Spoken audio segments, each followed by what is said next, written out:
আজিলৈকে কেতিয়াও দেখা নাই। কোনো দেশৰ ক্ষেত্ৰত এনেকুৱা ঘটনা ঘটা নাই, ভাৰতবৰ্ষৰ ক্ষেত্ৰতো ঘটা নাই। এইটো হ'ল power of the Narendra Modi. As a prime minister হিচাপে তেখেতে এই কথাটো প্ৰুভ কৰিছে।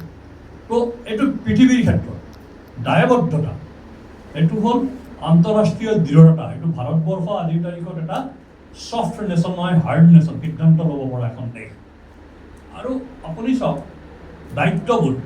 সাধাৰণতে কোনোবা এখন দোকানত কাম কৰা কৰ্মচাৰী কিবা বিপদত পৰিল বা কোনোবা ব্যক্তিগত খণ্ডত থকা কৰ্মচাৰী এজন বিপদত পৰিল, প্ৰব্লেম হ'ল তেওঁ, তেতিয়া সেই জেগাৰ নগাঁৱতে ধৰক এখন দোকানৰ বা এটা হোটেলৰ বা এটা কিবা চাইকেল বা গাড়ীৰ শ্ব'ৰুমৰ কৰ্মচাৰীসকল কিবা এটা প্ৰব্লেমত পৰিল।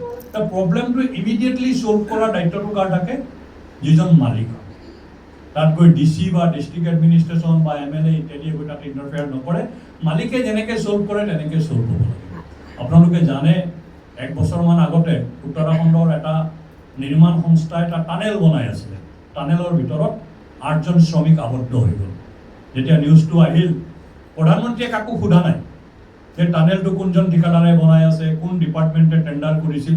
প্ৰধানমন্ত্ৰীয়ে উত্তৰাখণ্ডৰ চিফ মিনিষ্টাৰক ক'লে, য'ত ঘটনাটো ঘটিছে তাত তুমি এটা টেণ্ট বহোৱা, আৰু টেণ্টটোত তুমি বহি থাকিবা আৰু কামটো তদাৰক কৰিবা।